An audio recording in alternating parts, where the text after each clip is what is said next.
Welcome to another episode of IFS Insights and Meditations, a podcast that explores the internal family systems model and gives you some meditations to put what you learn into practice. IFS is an innovative and powerful approach that helps individuals understand and heal their internal parts. By recognizing and nurturing the different aspects of ourselves, we can cultivate inner harmony and self-compassion. I'm your host, Tim Fortescue, and you can find out more about my IFS group and one-on-one coaching offerings on my website, faithfullygrowing.com. But let's dive in with as much courage, compassion, and confidence as we can.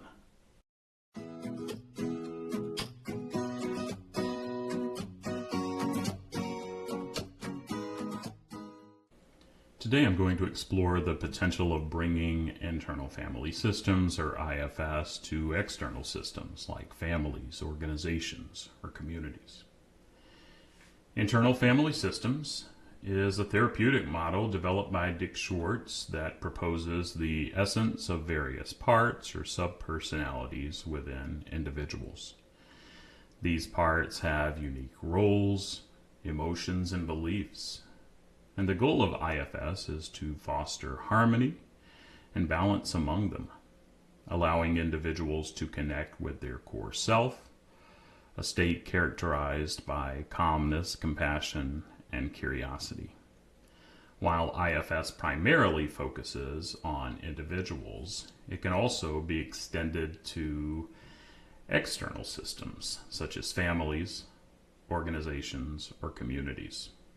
When applying the IFS approach to external systems, it involves recognizing that just as individuals have internal parts, larger systems also have their own parts or subgroups. For example, within a family, each member can have their own set of internal parts, but there are also shared parts that emerge within the family system as a whole. Let me illustrate this. Let's consider a family system where conflicts often arise between a parent and a teenager. And I'm speaking to myself here because I have some upcoming teenagers. And in this situation, instead of solely focusing on the behaviors or personalities of the individuals involved, an IFS-informed approach would invite each person to explore their internal parts and understand how they contribute to the conflict. Through guided conversations, each family can identify their protective parts and understand their positive intentions. For instance, the parent may have a part that wants to maintain control to keep the teenager safe, while the teenager might have rebellious parts seeking independence. And by acknowledging and empathizing with these parts, a deeper understanding of the family's dynamics can emerge. Applying IFS principles to external systems like organizations involves recognizing the different roles and perspectives that exist within the system. In a team, for example, members may embody parts such as the visionary, the skeptic, or the peacekeeper. By understanding these parts and their positive intentions, the team can navigate conflicts, leverage strengths, and make decisions that benefit the entire organization. Similarly, in a community context, applying IFS principles can help identify and address the various parts that exist within the community. It allows a deeper understanding of the diverse perspectives, needs, and concerns of different groups. By acknowledging and valuing these parts, common members can work towards inclusive decision-making, collaboration, and collective well-being. Applying IFS in external systems requires a collective effort, shared understanding, and it begins by fostering open and non-judgmental communication, creating a safe space where individuals can share their perspectives and experiences without fear of reprisal.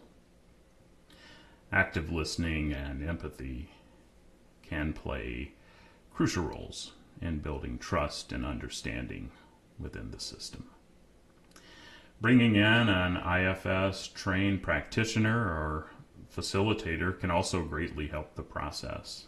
These professionals can help identify the various parts within the system, facilitate dialogue, and support individuals in exploring their internal dynamics. The benefits of bringing internal family systems to external systems are significant. It opens up opportunities for healing, growth, and greater harmony. Understanding the underlying needs and intentions of various parts within the system allows us to cultivate compassion and empathy.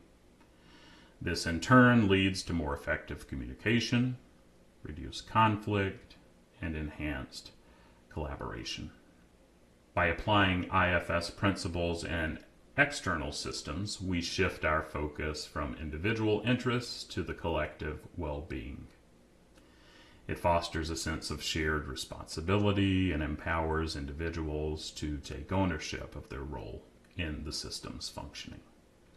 So let me summarize as I wrap up. Bringing internal family systems to external systems requires us to acknowledge and understand the parts that exist within those systems. Whether it's within families, organizations, or communities, exploring these parts and their positive intentions can lead to greater understanding, effective communication, and more harmonious functioning of the system as a whole. I hope you've found this helpful and hope we can all go out with even a drop of courage to extend some of these principles of internal family systems to the external systems that we engage in.